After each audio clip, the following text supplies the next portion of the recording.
Salut tout le monde, c'est Jérémy, ça fait un peu plus d'une semaine que j'utilise la Xiaomi Pad 6S Pro 12.4 et avant de la recevoir, j'avais un petit peu peur qu'un écran de 12,4 pouces soit trop grand comparé au modèle 11 pouces dont j'ai plus l'habitude et je voyais pas trop dans quel usage ça pourrait m'être utile. Si un format plus grand allait être un avantage ou plutôt un inconvénient à transporter et je me suis dit que ça pourrait être intéressant aujourd'hui de parler des différents usages possibles pour cette tablette et surtout comment l'utilisation d'HyperOS peut permettre de développer l'interconnectivité avec mes autres appareils de la marque comme le Xiaomi 14.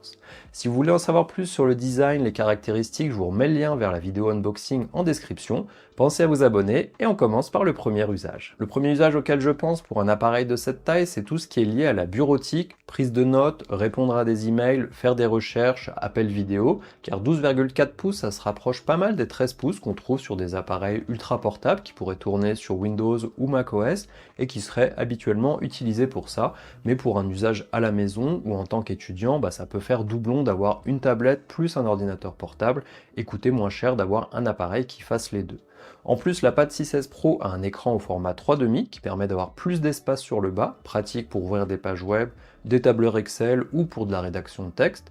Pour ce faire ici, le mieux ça serait d'avoir le stylet et le clavier cover. Dans mon cas, j'ai que le stylet pour le moment, mais un clavier et une souris Bluetooth feront aussi l'affaire pour utiliser la suite Google pour tout ce qui est Docs, Sheets, Slides et Gmail. Surtout qu'ici, concernant le multitâche, en plus d'avoir du multi-fenêtre ou des fenêtres flottantes comme on en a l'habitude, on a un mode poste de travail de disponible qui permet d'avoir un aspect ordinateur avec une barre de lancement sur le bas et l'ouverture jusqu'à 4 applications avec la possibilité de recadrer les fenêtres. C'est bien plus pratique pour faire des recherches, écrire un mail avec YouTube dans un coin, et on a bien une sortie vidéo avec le port USB-C pour répliquer l'écran de la tablette. On peut donc pourquoi pas la brancher sur une docking et utiliser un écran externe quand on est chez soi pour toutes ces tâches. Le port USB-C 3.2 permet aussi des vitesses de transfert jusqu'à 5 Gbps par seconde, donc aucun souci pour transférer des fichiers vers un SSD ou dans l'autre sens. Ici on a vraiment cette partie ordinateur couverte pour un usage classique, je le rappelle, mais avec l'avantage que lorsqu'on est en déplacement, on peut utiliser le stylet pour de la prise de notes rapide. Ici on a un nouveau modèle, le Xiaomi Focus Pen avec ses 8192 points de pression et moins de 3 millisecondes de latence. Avant, par défaut, on avait l'application Xiaomi Notes qui permettait de faire cela, mais maintenant il y a aussi l'application Mi Canva de dispo qui permet de vraiment séparer cette partie stylet, de faire des dessins, des notes. On a plusieurs arrière-plans avec différentes lignes, plusieurs types de stylos et aussi des fonctions AI, mais qui sont elles aussi seulement disponibles pour les bêta-testeurs pour le moment et qui permettent de dessiner grossièrement quelque chose et de l'avoir remplacé par un objet ou une forme générée par l'intelligence artificielle. On peut aussi utiliser le stylet directement dans une application de rédaction de texte comme Google Docs par exemple pour que ça soit automatiquement converti au format texte. Il y a un mini tutoriel au début qui montre qu'on peut par exemple gribouiller ce qu'on souhaite supprimer, faire un petit trait pour rajouter du texte entre deux mots et ça peut être bien pratique pour de la prise de notes à l'université ou pendant une réunion et d'avoir à la fin directement un fichier texte. Pour le moment ça semble assez précis, à voir après une prise de notes assez longue bien entendu. Le stylet peut aussi servir lors de présentation en restant appuyé sur le troisième bouton, un cercle rouge apparaît à l'écran, ce qui permet de mettre en avant certaines parties de l'écran. Si vous souhaitez passer des appels vidéo avec, le capteur selfie de 32 mégapixels situé sur le dessus au format paysage conviendra très bien et Xiaomi a développé des outils de conferencing, Focus Frame pour rester centré si on bouge, AI Subtitles pour enregistrer au format texte qui se dit et en plus permettre d'avoir une traduction en temps réel. On peut aussi avoir un résumé intelligent à la fin de la réunion. Pour le moment, ces fonctions sont elles aussi limitées aux personnes qui sont dans le programme de bêta test, à voir quand elles seront disponibles pour tout le monde bien entendu. Par contre, ce qui est déjà disponible, c'est tout ce qui est interaction avec par exemple le Xiaomi 14. On peut utiliser la fonction Home Screen Plus pour afficher l'écran du smartphone sur celui de la tablette pour pouvoir le contrôler, glisser-déposer des fichiers de l'un à l'autre directement. Le texte et les images peuvent être copiés d'un appareil à l'autre de façon transparente. C'est pratique aussi pour répondre à un message, tout simplement quand on a laissé son smartphone et qu'on vient de s'asseoir. Pour le reste des fonctions possibles, on peut commencer une note sur la tablette dans Xiaomi Note et la compléter en prenant une photo avec le smartphone qui dispose d'une meilleure qualité d'image. Je vous ai récemment fait une vidéo sur le sujet d'ailleurs, si vous voulez en savoir plus sur cette application que je vous remets en description.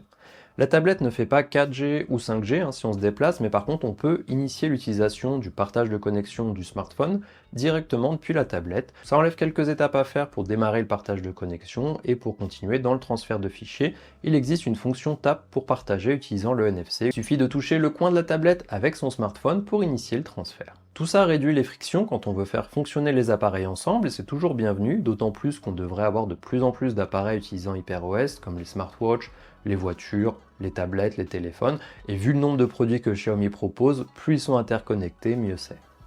La seconde chose qui me vient quand je pense à une tablette de façon générale, c'est le divertissement, que ce soit pour surfer sur les réseaux sociaux dans son canapé, regarder une série dans son lit ou encore jouer au dernier jeu du moment.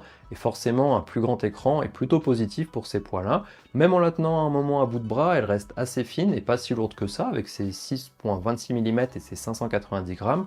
Pour comparaison, c'est 100 grammes de plus que la Pad 6 et 0,25 mm de moins en épaisseur.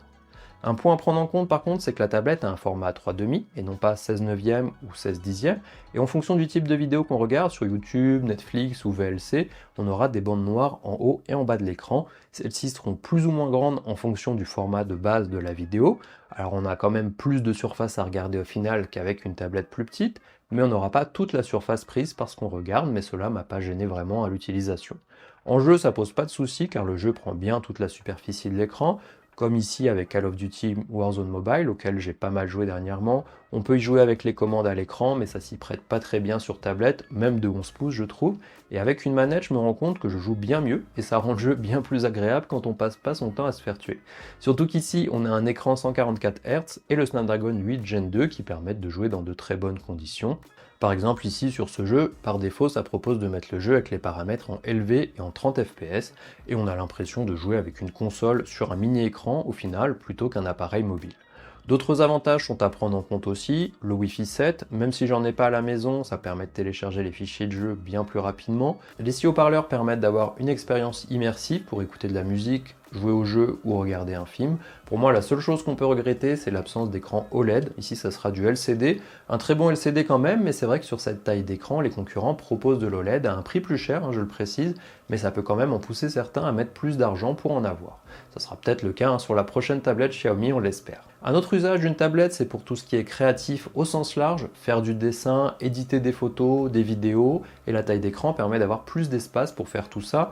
En plus, on n'aura aucun souci au niveau de la justesse des couleurs, la norme DCI-P3 est respectée, on a du 12 bits et la tablette est étalonnée avec le mode couleur Original Pro pour respecter ses couleurs.